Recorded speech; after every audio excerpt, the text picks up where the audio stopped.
Eu sou Wesley Lane César e este aqui é o Universo da Música. Você pode me acompanhar por aqui todas as semanas se inscrevendo no canal, ok? Então vamos ao programa dessa semana.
Olá, esse aqui é o programa 20.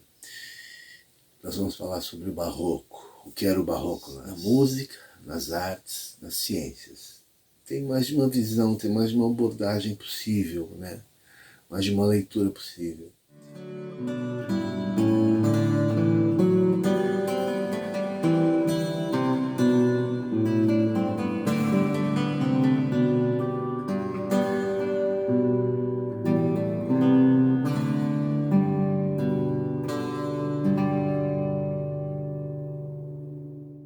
Certamente o barroco foi um período muito rebuscado, uma arte muito rebuscada, uma arte que às vezes envolvia muitos detalhes e alguns dizem muita retórica, muita argumentação, né?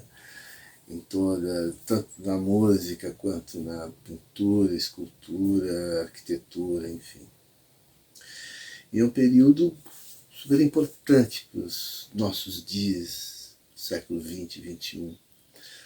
A palavra barroco é provavelmente de origem portuguesa, significando pérola ou joia de formato irregular. De início, ela era usada para designar o estilo da arquitetura e da arte do século XVII, caracterizado pelo emprego excessivo, né, de ornamentos, conforme eu já comentei. Mais tarde, o termo passou a ser empregado pelos músicos para indicar o período da história da música que vai do aparecimento da ópera e do oratório, né, até a morte de Johann Sebastian Bach.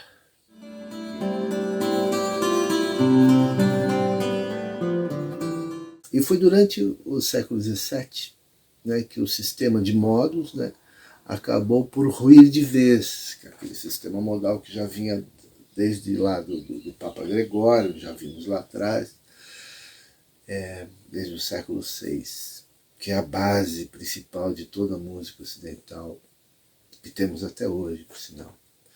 Mas os compositores foram, nesse período barroco, os compositores foram se acostumando a sustenizar e bemolizar as notas. Daí resultando a perda de identidade, né, dos modos, que por fim ficaram reduzidos, né, a apenas dois, o jônio e o eólio, que é aí que forma esse sistema musical que nós usamos até hoje, né, que o modo jônio vira escala maior e o eólio vira modo menor, e aí você tem as 12 chaves maiores e 12 chaves menores. Daí se desenvolveu o sistema tonal, né, maior-menor, sobre o qual a harmonia iria basear-se nos 2 séculos seguintes. Ou seja, estamos nisso até hoje, ok?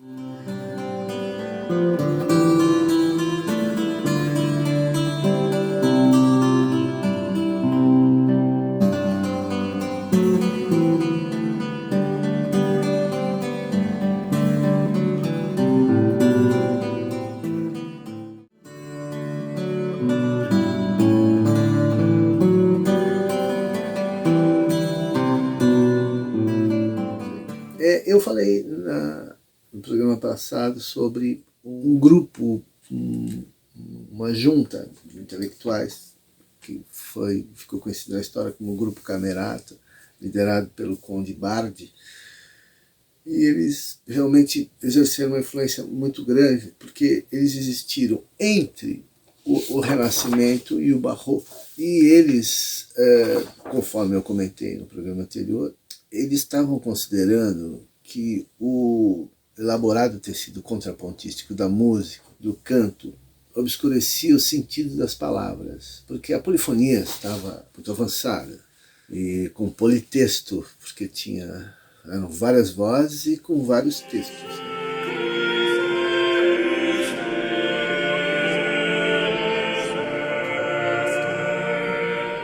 Então, eles achavam que deveriam ter sempre mais importância do que a música, as palavras, cuja função é exprimir-lhe o plano afetivo, as emoções, os estados da alma. Está aí a teoria de afetos em música, né? Assim foi que começaram a fazer experiências com um estilo mais simples, que chamaram monodia.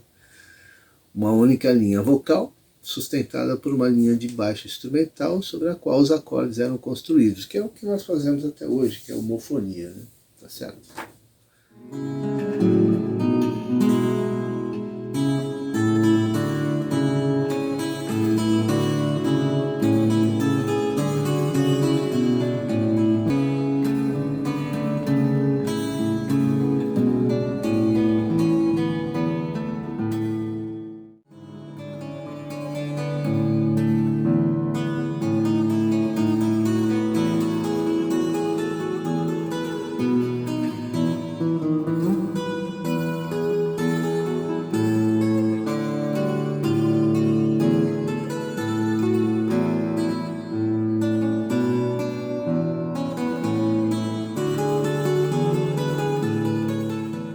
Eu queria fazer um comentário aqui, inclusive citado por Roland de Candé, sobre esse período também do Barroco, porque esse período é quando surge melodrama.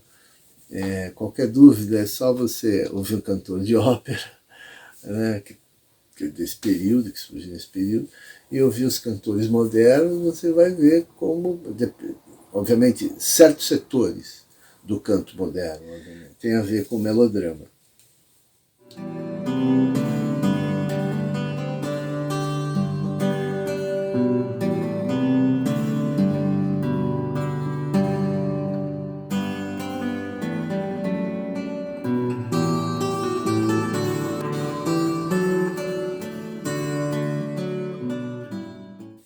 Então, quanto ao melodrama, diz Roland de Candé, atribui-se geralmente a criação do melodrama à influência dos humanistas florentinos.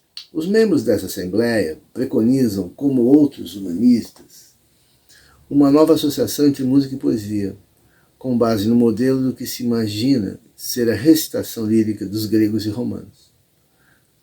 Eles imaginavam que os gregos e romanos poderiam fazer em música e trouxeram esse conceito, que é bem o conceito da Renascença, que depois segue para o Barroco, né? Sua originalidade é a reivindicação da expressão, isto é, de certa independência ante os métodos de composição em curso. O estilo na música vocal deve ser a conjunção do sentido poético e do sentimento individual. Pretende-se substituir as sábias construções da polifonia pela livre expressão musical das paixões.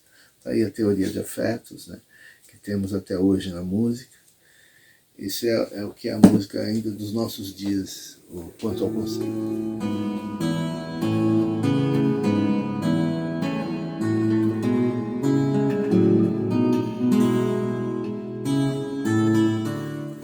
Sobre o Barroco, nós ainda podemos citar Arnold Hauser, né, História Social da Arte e da Literatura, que é um livro enorme, é um clássico, né? Esse aqui é um clássico tremendo. E ele vai comentar: o Barroco é a expressão de uma cosmovisão intrinsecamente mais homogênea, mas que assume grande variedade de formas nos diferentes países europeus. O barroco engloba tantas ramificações do esforço artístico, apresenta-se em formas tão diferentes, de país para país e nas várias esferas de cultura, que à primeira vista parece duvidoso que seja possível reduzi-las todas a um denominador comum. O barroco dos círculos cortesãos e católicos não só é totalmente diferente do da classe média e das comunidades protestantes. Enfim, é a arte, ela se diferencia. Só recentemente é que a arte do século XVII, como um todo, foi classificada sob a designação genérica de barroco, quando foi usada pela primeira vez no século XVIII. O conceito de barroco ainda se aplicava exclusivamente àqueles fenômenos que, de acordo com a estética classicista predominante, eram considerados extravagantes, confusos e bizarros.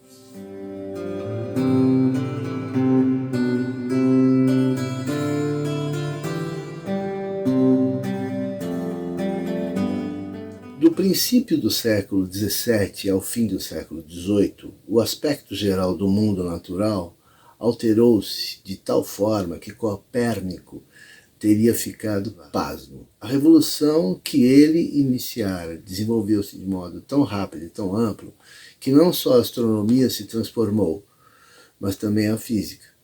Quando isso aconteceu, houve o completo rompimento com os últimos vestígios do universo aristotélico. A ideia aí é que toda a Idade Média foi mais aristotélica do que pitagórica, e isso quer dizer o seguinte, que ela estava mais voltada para o abstrato. Tanto é que a matemática, eu já tratei isso em programas anteriores, que a matemática ficou meio que adormecida, né? Então houve também um desenvolvimento considerável no projeto e na fabricação de instrumentos científicos. A matemática tornou-se uma ferramenta cada vez mais essencial para as ciências físicas. Os resultados eram expressos em números e os argumentos qualitativos eram rejeitados. Pois, se o mundo natural seria investigado de modo mais rigoroso e mais preciso, então era necessário um equipamento especializado. O desenho do que era, de fato, uma nova geração de instrumentos de precisão começou na última parte do século XVI, com o trabalho de Tycho Brahe.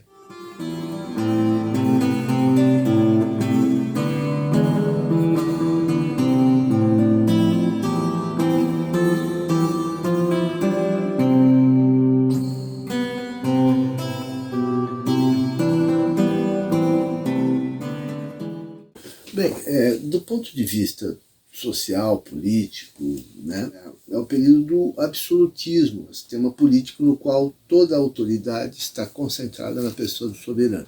O absolutismo nasceu com as monarquias nacionais, no início dos tempos modernos, século XVI, e atingiu o auge no século XVII, com Luís XIV, na França. Durante o século XVIII, na Europa, continuou a mesma forma de governo, mas em vez de absolutismo, falava-se então em despotismo esclarecido. As revoluções dos fins do século XVIII e decurso do século XIX puseram fim ao antigo regime, forma de governo anterior à Revolução Francesa de 1789, que ainda veremos, e com ele ao absolutismo na França.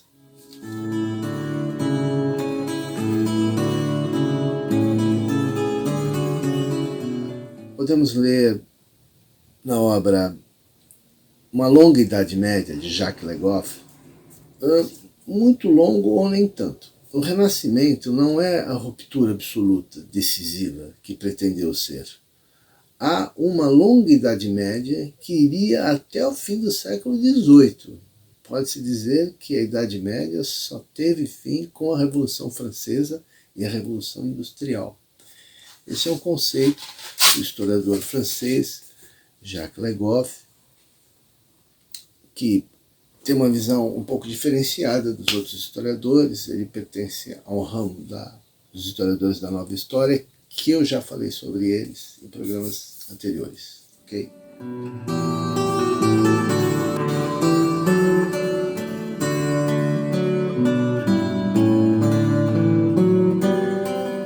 Bem, agora eu queria fazer algumas citações sobre o aspecto da economia. Como é que era a economia nesse período, né? Que se estende aí nesses 2 séculos. Então, seria interessante a gente pontuar uma coisa aqui que vai ser importante para o período seguinte da história da música, que nós ainda trataremos, será o próximo programa, que é a era do indivíduo, que é o período do classicismo. Voltarei a isso. Mas como surge o individualismo? Como surge esse conceito de indivíduo? Se a sociedade era tão agregada, se o corpo social, historicamente falando, era muito agregado, né? Não existia essa coisa do individualismo, né? É o que está na tradição das culturas humanas, inclusive na tradição da sociedade europeia. Lembrando que a maior parte da população era campesina, estava no campo.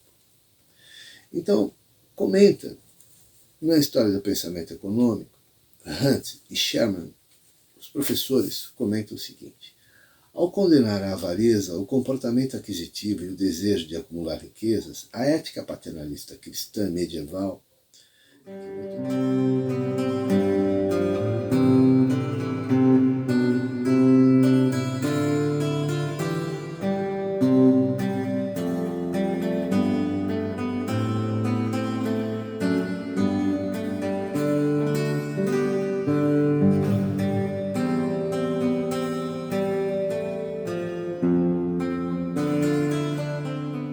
ela rejeitava o que haveria de se tornar a motivação dominante do sistema capitalista.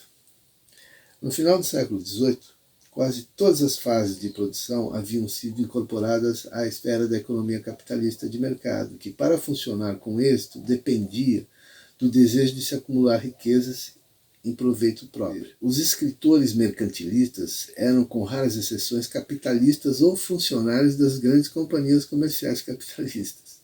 Era natural, portanto, que encarasse as motivações da conduta dos capitalistas como motivações universais.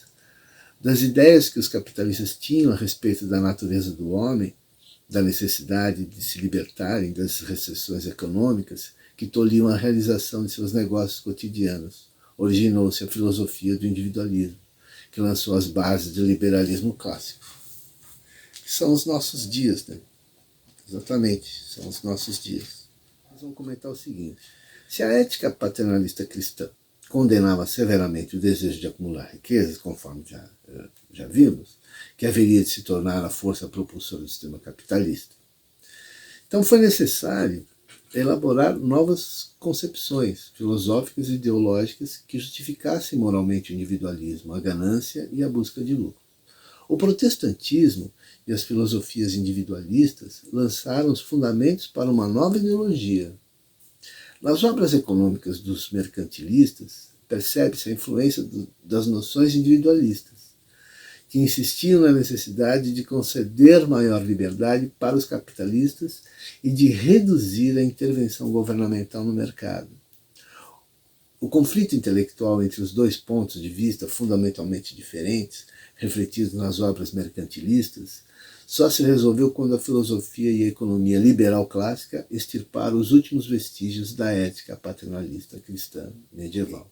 Isso é uma coisa que eu vou voltar nisso no próximo programa, porque o individualismo mesmo, ele vai se concretizar, ele vai se consolidar mesmo já na fase posterior, aí, que coincide com o classicismo na música. Veremos no próximo programa. Mas, ainda completando, entre 1700 e 1770, os mercados estrangeiros disponíveis para os produtos fabricados na Inglaterra cresceram muito mais rapidamente que os mercados domésticos.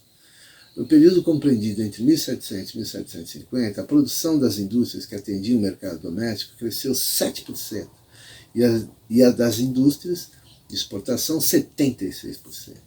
No período 1750 a 1770, que é um período importante, que é da Revolução Industrial, esses índices foram de 7% e 80% respectivamente. O rápido crescimento das exportações de produtos manufaturados ingleses foi a causa mais importante de uma transformação decisiva na história do homem, a Revolução Industrial.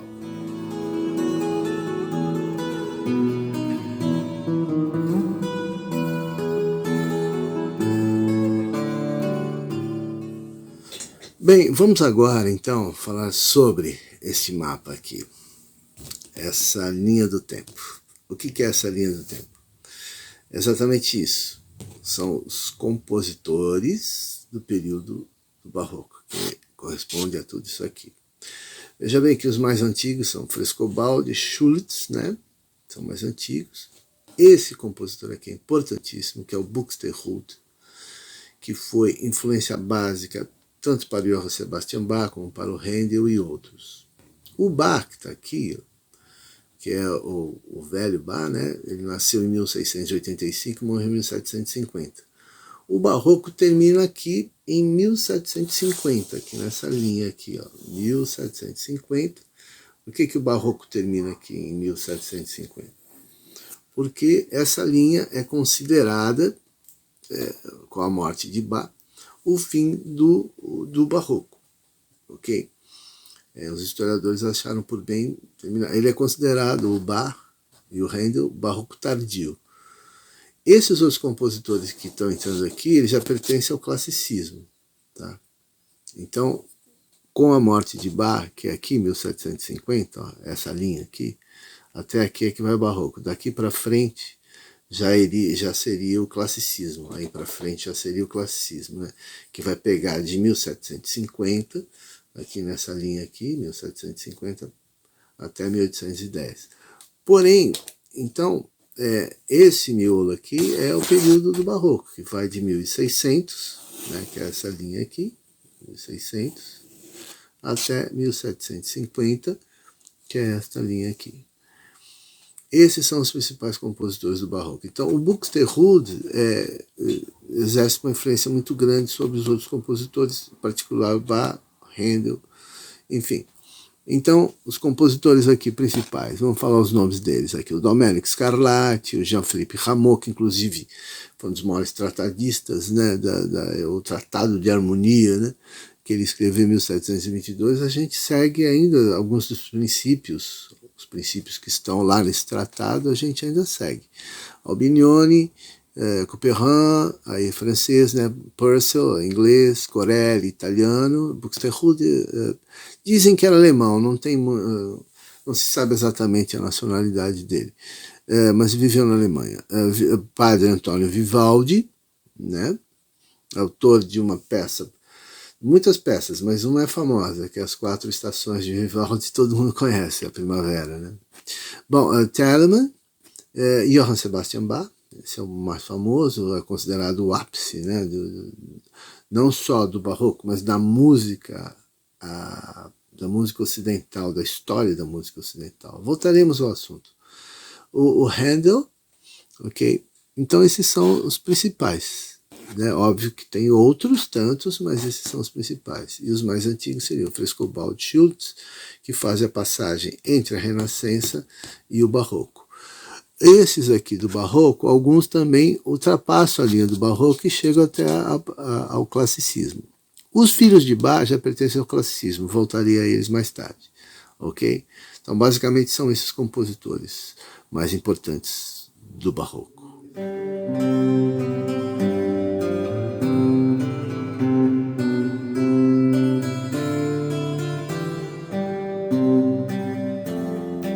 Bem, quais eram os principais instrumentos musicais, né, desse período do Barroco europeu? Né, quais eram? Bom, certamente o órgão de tubo, o órgão de igreja e o cravo, que eram muito usados pelo Johann Sebastian Bach, inclusive, né, era o dia a dia dele, segundo conta a história, né? Então, esses instrumentos certamente estavam lá, mas tinha também o alaúde, a guitarra barroca e outros instrumentos de sopro e de cordas também, né? Enfim, mas basicamente esses de teclado que eu falei, o órgão de tubo, o cravo. Porém, o piano só vai surgir aí nesse período, que vai servir mesmo aos músicos do classicismo.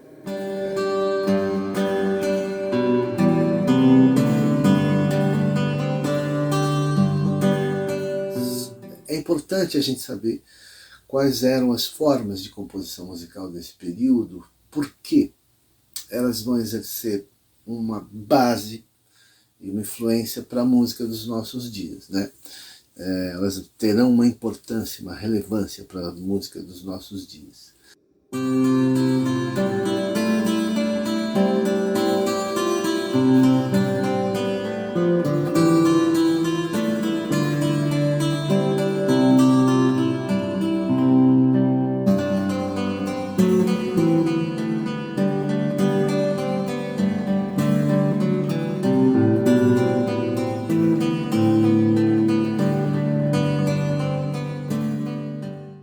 Vai, obviamente, trazer muita influência. O rock progressivo, por exemplo, do final dos anos 60, totalmente inspirado nesses períodos mais antigos da música.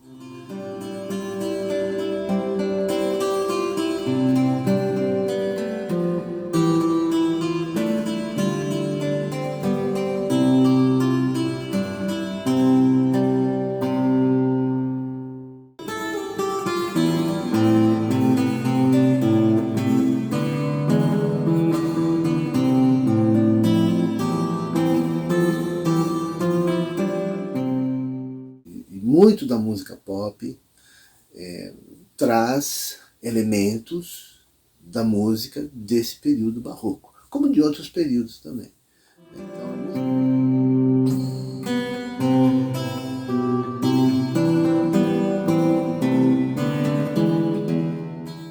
Então a música popular que temos hoje no mundo, música basicamente ocidental, vamos falar de Europa, vamos falar de Américas, Ásia, África, tem influência de elementos da música, não só desse período, mas como esse período foi muito importante na passagem, né, histórica, então obviamente teremos influência, ok?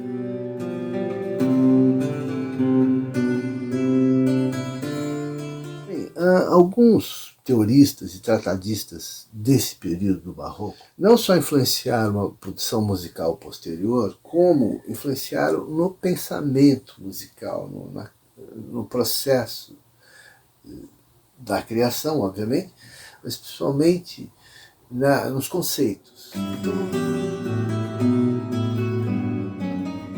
A teoria dos afetos é uma questão que tem que ser estudada à parte, porque isso, no período barroco, tem uma importância muito grande, porque é exatamente nesse período onde uma teoria de afetos em música vai se desenvolvendo. Obviamente que as bases dessa teorização de afetos, né, do que se tornou a música no Ocidente, essa base vem lá de trás da própria Grécia Antiga, mas encontra um terreno fértil, propício, no período do Barroco. Okay? Mas esse é um assunto que tem que ficar para um outro programa, um programa específico só falando sobre a teoria dos afetos. Okay? Então é isso aí. Basicamente, sobre Barroco, eu pincelei algumas informações, como sempre, são pinceladas. Teríamos muito para falar sobre o Barroco. O certo seria fazer uma série só sobre o Barroco. Ok? No próximo programa eu vou falar sobre o classicismo. Então até lá. Tudo bom? Obrigado.